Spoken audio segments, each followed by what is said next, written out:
ఒకరోజు ఒక వ్యక్తి తనలోని బాధని డైరెక్ట్గా దేవుడితో పంచుకోవాలని చెప్పేసి ఆకాశం వైపు చూసి, దేవా నువ్వు ఖచ్చితంగా నువ్వు నాకు కనబడాలి, నీతో నేను మాట్లాడాలని చెప్పి అన్నాడు. అయితే దేవుడు ఆ మాట విని ఆయన అరుపులో నిజాయితీ ఉంది, ఆయన హృదయం నుంచి వచ్చిన మాట అని చెప్పేసి ఎంబట్టే దేవుడు ఒకసారిగా ప్రత్యక్షమయ్యి, నాయన నీకేం కోరిక అని అడిగాడు. ఆ వ్యక్తి కోపంగా అన్నాడు, నువ్వు నిజమైన దేవుడివే కదా అంటే దేవుడు అవును చెప్పు అన్నాడు. అయితే నేనేం పాపం చేశానయ్యా నాకు ఎన్ని కష్టాలు ఇచ్చావు అని అడిగాడు. అప్పుడు దేవుడు చిన్న చిరునవ్వు నవ్వి, అయ్యా నీకు నేను కష్టాలు ఇవ్వలేదు, అవకాశాలు ఇచ్చాను అన్నాడు. ఏంటి అవి అవకాశాలా?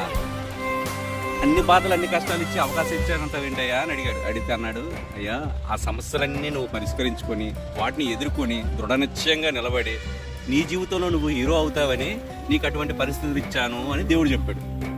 ఆ వ్యక్తి అప్పుడు ఆహా అవునా, ఏ తప్పు చేయనోడికి ఇన్ని సమస్యలు ఇన్ని కష్టాలు ఇచ్చావు, అన్ని తప్పులు చేసినోడికి తృప్తిగా చూస్తున్నావు, ఇది ఎక్కడ న్యాయమయ్యా అని అడిగాడు ఆ వ్యక్తి.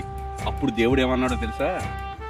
కత్తిని పాలల్లోనో నీళ్ళల్లోనో ముంచితే తుప్పు పట్టేస్తుంది నాయన, కత్తిని రాయి మీద రుద్దితేనే పదునెక్కుద్ది అని దేవుడు సమాధానం ఇచ్చాడు నెమ్మదిగా. ఇప్పుడు ఈ కథలో నీతి ఏంటో మీ అందరికి అర్థమైంది అనుకుంటా. సాఫీగా సాగిపోయే జీవితంలో సుఖం ఉంటుంది, కష్టాలతో సాగిపోయే జీవితంలో గొప్పతనం ఉంటుంది.